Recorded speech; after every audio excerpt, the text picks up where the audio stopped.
My name's Jacqueline Sales and I'm the Head of International Sales for Bloomsbury Publishing. And I'm with Cima. Jenny's the International Sales Manager. And this afternoon we're just going to talk to you about opening up an office in India, which is something that Bloomsbury did recently, and then some other challenges that you may face when you're thinking about entering into export markets. So we've titled our presentation Bringing Harry, Ron and Hermione to the Global Market, because obviously we're the publishers of Harry Potter. And yesterday we just revealed some new jackets, so you can see on the screen there the new jacket design that will be launching in September this year.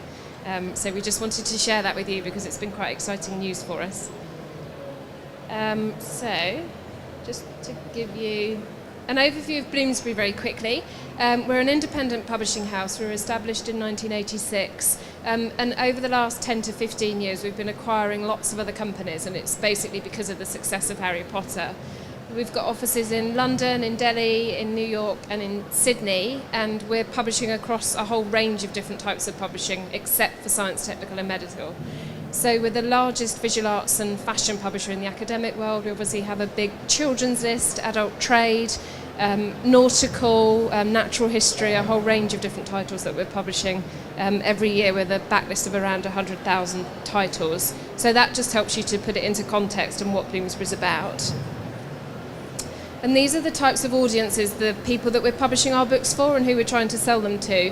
So we're selling to teachers, to students, to librarians, to the general reader through our adult trade group, with authors like Elizabeth Gilbert and Khalid Hosseini, and then also to academics. So through the really robust publishing programme that we have, we're reaching out and selling to all of these different types of customers around the world. And some of the companies that we've acquired recently are listed here, and obviously the most relevant one for being here today at the Education Show is A&C Black.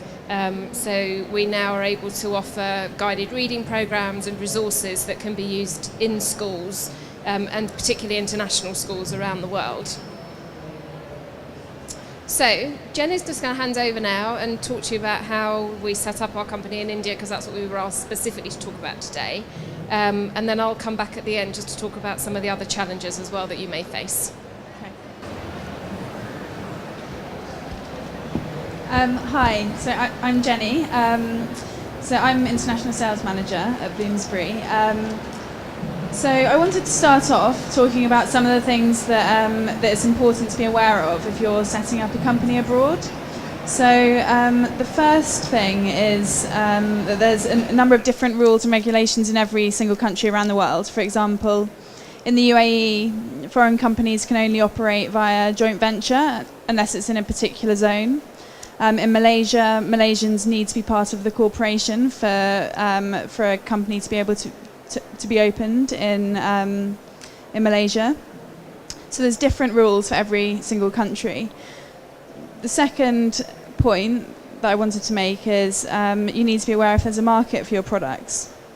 For example, we publish a lot of Christian books. We don't sell many of our Christian books in the Middle East. So it's being aware of, what your strengths are and is it worth opening an office in the first place. Then the legal requirements for every country. So every country has a different legal system, and you have to take a number of different steps. And finally, the political and economic climate. So ideally, the ideal sort of country to be investing in is one with a low debt to GDP ratio, low unemployment, growing middle class, where you're going to have a good chance at setting up a profitable business.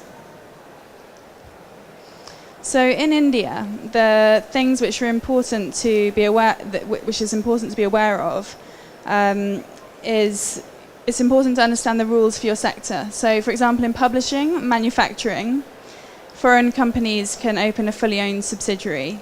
In media and aviation, you have to operate via a joint venture. Foreign companies can't operate in gambling, in lottery, in tobacco, and in certain areas of housing and real estate. So having that understanding of your sector is important.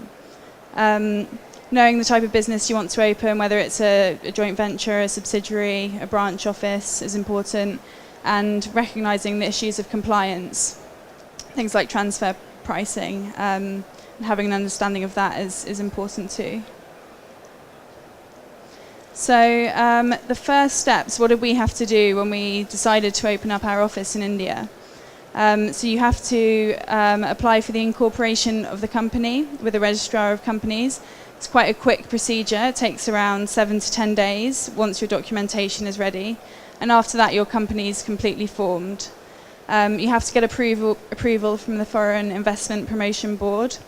So this is in book publishing. This isn't actually a necessary requirement, but you're still advised to go ahead and get the FIPB approval.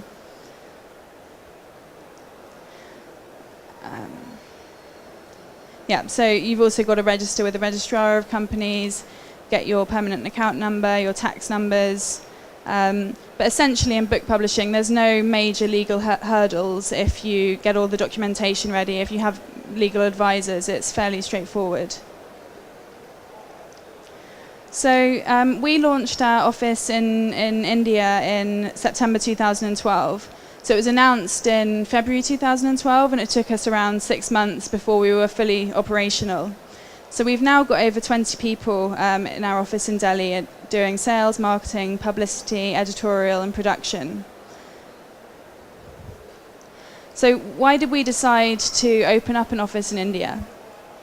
So there's a number of advantages that we have now with an office in India that we didn't have before. So we have local knowledge, understanding of the market. We've got a team who have years of experience. We have very good contact with our customers. We can visit them very often. We also have very good publishing opportunities. So we buy books in India by Indian authors and we publish them globally. And that's a really big opportunity for us as a publisher. So I also just wanted to run through some of the challenges facing a new entrant to the publishing market. So the major issue is one of there's a lot of product and there's not enough buyers. So the amount of all the big players, all the big publishers are in India now, and there's constantly new publishers trying to get into that market. There's more and more books coming in to the market. At the same time, the amount of shelf space is decreasing. So online retailers are getting bigger, retail chains are shutting down. There's less and less space to be able to sell your books. So that's a real challenge for us. What we're doing to counteract that is we're focusing on the big authors, the books which have a really big scope. So it's the books which are of interest in India, and we can concentrate our efforts in buying books that are going to do well in that area and going to sell well in India and publish for the market. And educational publishing. So we publish a number of books in education as well. So the real challenges in educational publishing. So the biggest challenge is having a sales force which can cope with the size of the country. So geographically, India is such a big country. Your market and the schools that you're going to be selling to are spread out across. It's a really, really wide. It's such a large territory. So having it's a really big investment to be able to have enough people to cover that ground. On top of that, your content needs adapting. So to be able to sell your educational books in the Indian market, you really need to have Indian content in the books. So especially at schools level. At university level, you can sell foreign published books. They sell very well. But at schools level, to be able to really, really have a big impact in the market, you ideally want to have books with Indian content. So adapting your content, having a large sales force, it takes investment and it takes time. But having said that, it's an industry with a lot of money. So the enrollment is increasing in India. It's an increasing market. There's more and more opportunities to sell books. The discounts are low. There's no advances generally on the books that you're publishing. It's low returns. So your efforts can really, really pay off. And if you get a book adopted, it can stay adopted for up to 30 years. The schools, they don't change the books that they're using very often. So it's really, really worth the effort in investing in that market. And yeah. Okay, shall I hand over to you? And then just to finish up, we just wanted to talk through some of the other challenges that we've faced in other parts of the world as well. So obviously censorship is a big issue for us in export markets. In China, all of your sales have to go through government importers, and you can't sell anything directly to a bookshop. Everything has to go through these importers who are saying whether or not a book or content can actually be sold in China. So that's a big challenge, because a lot of the books that you may be selling just wouldn't get approved. And the same in the Middle East as well. So there are ministries of culture. Qatar is particularly difficult at the moment to get books approved, to get them through those censorship offices and sold directly through bookshops. So a good example of this at the moment is WH Smith's are just setting up in Doha. They're launching with 9 bookshops. They've only got 300 books out of the however many thousands of books are published every year approved by the ministry.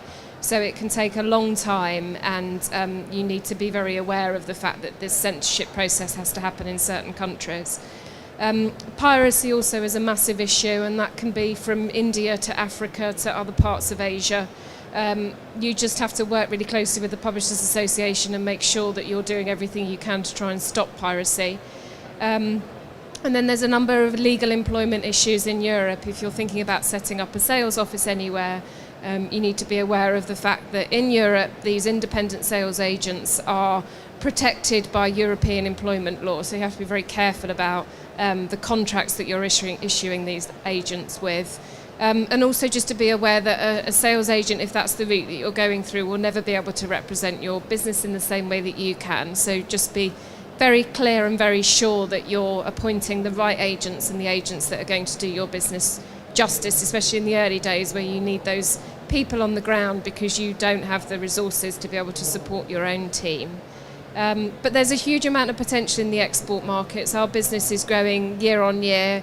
Our financial year's just ended. We've grown our export sales by around 20% from the year before. So there's a big market there, and just choose your countries really well. Look at Asia, look at China particularly, the Middle East and India. These are markets that we're really focusing on at the moment. So we hope we've given you an overview of what we're doing and some ideas about how you could try and grow your business in export markets.